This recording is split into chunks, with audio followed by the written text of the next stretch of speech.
দোয়া দরুদ না পড়িয়া সকল ক্ষেত্রে সব সময়ের জন্য আখেরি পয়গম্বর বিশ্বনবী হযরত মুহাম্মদুর রাসূলুল্লাহ সাল্লাল্লাহু আলাইহি ওয়াসাল্লামের উপর দরুদ পড়ছে। হযরত শাইখ শিবলি রাহমাতুল্লাহ আলাইহি যুবকটাকে ডাক দিয়ে বললেন, বাবা যুবক, ও বাবা যুবক, আমি তোমাকে অনেকক্ষণ ধরে ফলো করছি। তুমি কাবা শরীফ তওয়াফ করতেছ, কিন্তু তওয়াফের তো নির্দিষ্ট দোয়া লেখা আছে, লাব্বাইক আল্লাহুম্মা লাব্বাইক লাব্বাইক লা শারীকা লাক লাব্বাইক ইন্নাল হামদা ওয়ান নি'মাতা লাকা ওয়াল মুলকু লা শারীকা লাক।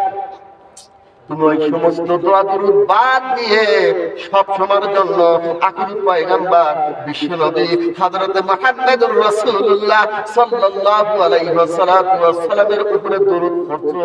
ঘটনা কি? তবে কি তুমি ওই দোয়া দরুদ, এই দরুদ ছাড়া তোমার ওই সমস্ত দোয়া দরুদ একটাও মুখস্থ নাই? যুবকটি রাখতে বললেন, হুজুর, আমার সবগুলো দোয়া দরুদ মুখস্থ আছে, কিন্তু দরুদের যে পুরস্কার আমি পাইছি, সুবহানাল্লাহ, নগদ নগদ পুরস্কার পাইছি, প্রমাণ পাইছি, এই জন্য আমি ওই সমস্ত দোয়া দরুদ বাদ দিয়ে সব সময়ের জন্য আখিরি পয়গম্বর বিশ্বনবী হযরত মুহাম্মদুর রাসূলুল্লাহ সাল্লাল্লাহু আলাইহি ওয়াসাল্লামের উপরে দরুদ পড়ছি। হযরত শাইখ শিবলি রাহমাতুল্লাহ আলাইহির অন্তরে কৌতূহল জেগে গেল।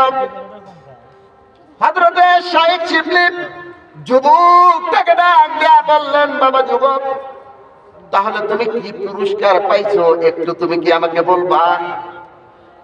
যুবকটা ডাক দিয়া বলল, হুজুর, আমি আর আমার পিতা